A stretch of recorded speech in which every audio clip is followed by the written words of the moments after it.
Samsung's latest flagship folding phone looks like it has been put on a diet.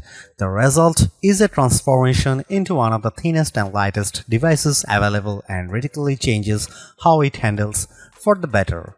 The Galaxy Z Fold 7 measures 8.9mm thick and short, well within the realms of a standard smartphone if you ignore the camera bump on the back.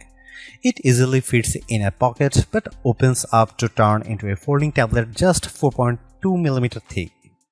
But at $2000 you pay an awful lot for such a fancy device.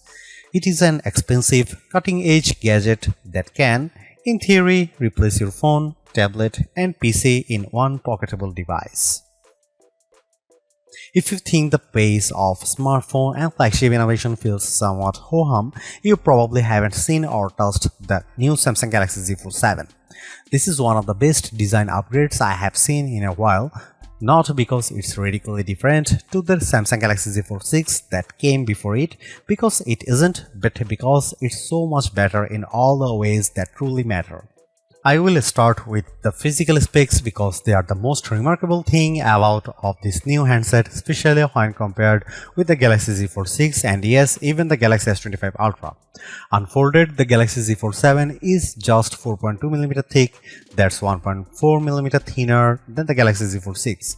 Folded, the Galaxy Z Fold 7 is 8.9mm, 3.2mm thinner and the Galaxy Z Fold 6 and only 0.7mm thicker than the Galaxy S25 Ultra. Think about that, this foldable, which when folded is hiding a gorgeous 8-inch display, is almost imperceptibly thicker than a single screen flagship device. Even the weight is impressive. Between versions, Samsung shed a whopping 24 grams and the Fold 7 is even 3 grams lighter than the Galaxy S25 Ultra. Yup, 2 screens and it's still lighter than the flagship. Perhaps that shouldn't be so surprising. When I hold the Galaxy Z Fold 7 up to the Galaxy S25 Ultra, the foldable is smaller than the Ultra, which is 162.8mm by 77.6mm, while the Galaxy Z Fold 7 when folded is 158.4mm by 72.8mm. Carrying the Galaxy Z Fold 7 is now like a holding secret. At a glance, it looks like a standard 6.5-inch smartphone. It's not until you take a closer look that you notice the seam down one edge and the hinge on the opposite side. Size and weight aside, the phone feels good in my hand because of the excellent materials.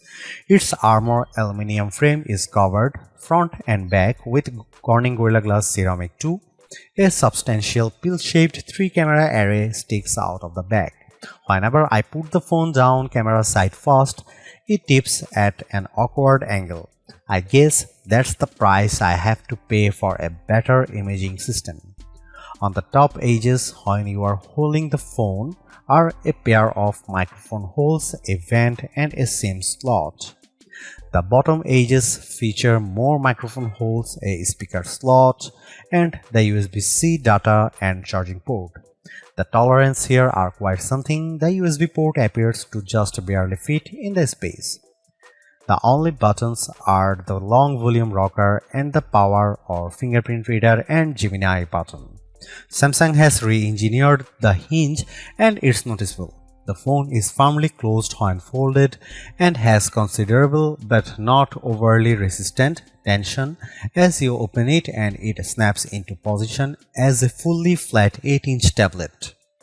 Unfolding the phone, you are greeted with a flexible display surrounded by a roughly 2mm forgiving raised border that keeps the Fold 7 from making a metallic snapping sound when you close it. There is still a crease, but it's far less pronounced than what you see on the Galaxy Z Fold 6. That's due in part of the new teardrop-shaped screen fold hidden in the redesigned hinge, meaning the thin, flexible screen curves into a perhaps more forgiving teardrop shape when the phone is folded. This is likely what accounts for how it can more easily unfold to a nearly perfectly flat phone. I can only see whatever minimal crease remains at certain odd angles, and more so when the screen is off. To the touch, it's barely perceptible. The Samsung Galaxy Z Fold 7 is IP48 rated, which means it can handle a sustained dunk in fresh water, but I would keep it away from dust and sand. I ran my device under a tap with no ill effects. There was nothing much wrong with the Samsung Galaxy Z Fold 6's camera array. It has a nice 50 megapixel lens, a 10 megapixel and a 3x optical zoom, 10 megapixel, but I was very aware that this was a flagship class phone with a flagship level price, and it bothered me that the best camera array was reserved for Samsung's Ultra line. That is no longer the case. The Samsung Galaxy Z Fold 7 has a new camera system with two notable upgrades and one disappointment. Here's the full camera system: 200 megapixel wide camera, 12 megapixel ultra wide, 10 megapixel 3x telephoto, 10 megapixel cover screen, 10 megapixel main screen. The big news here is the new 200 megapixel sensor that, while similar to what's found in the Samsung Galaxy S25 Ultra, has been re-engineered to fit into the Galaxy Z Fold 7's super slim frame. Like most high megapixel smartphone cameras, this one defaults to a 12 megapixel shot, combining the information from multiple pixels for better clarity, contrast and colors. It does a nice job, but there is a very good reason to shoot at the full 200 megapixel. Doing so lets you crop into almost any picture detail without losing clarity. Here you can see some camera samples of the Samsung Galaxy Z Fold 7.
The Samsung Galaxy Z Fold 7 is so thin and light that, combined with its larger cover screen, you could easily mistake it for a standard flagship. There is a larger 8-inch display inside, and all this plus the new camera system, the main camera finally gets a 200 megapixel sensor, make this the most desirable Z Fold yet. It's a shame too that it also the most expensive fold to date for some, and that ultimately may hold it back.